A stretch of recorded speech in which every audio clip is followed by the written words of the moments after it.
ఇంకో చిట్కా కాదు అంటే వంటగదిలో ఉపయోగపడేవి చెప్తున్నాను. వెళ్ళండి బాగా అందరూని.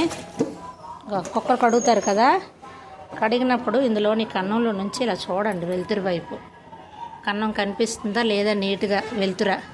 వెలుతురు కనిపించిపోతే అందులో ఏదో జామ్ అయిపోయినట్లే, అంటే ఏదో అన్నం మెతుకు ఏదో ఉండిపోయినట్లే. అప్పుడు ఏం చేస్తారు తెలుసా మీరు, ఇలా చీపురు పొల్ల తోమిందర ఒక పక్కన పెట్టుకోండి, ఇలాగా పొడిస్తే ఇక ఇటువైపు వచ్చింది. అంటే అందులో ఏటి లేదని, నేను వీడియో తీస్తే సరిగ్గా చెప్పలేకపోతున్నాను. ఏటి లేదు. ఒక్కసారి నోటితో ఇలా ఊదాలి మనం, ఇలాగా ఊస్తే చూడు కన్నం కనిపిస్తుంది వెలుతురు.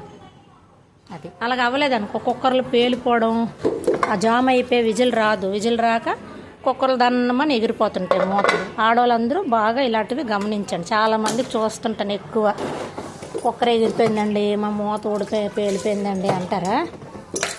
అది అలాంటి ప్రమాదాలు రాకుండా రోజు కుక్కర్ తోమినప్పుడు ఇది మట్టుగా ఇలా ఊది అక్కడ జామ్లాగా ఉంటే చీపురు పొలతో పొడిస్తే అప్పుడు మీరు కుక్కర్ నీట్గా పెట్టండి. అర్థమైందా?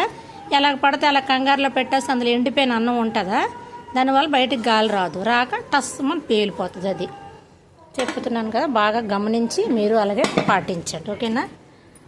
ఆ మాటలు మీకు నచ్చినట్టంటే ఒక లైక్ కొట్టకపోయినా పర్లేదు, కానీ మీరు అది మటు బాగా చూసుకోండి. ఓకే, అందరికీ బాయ్ బాయ్.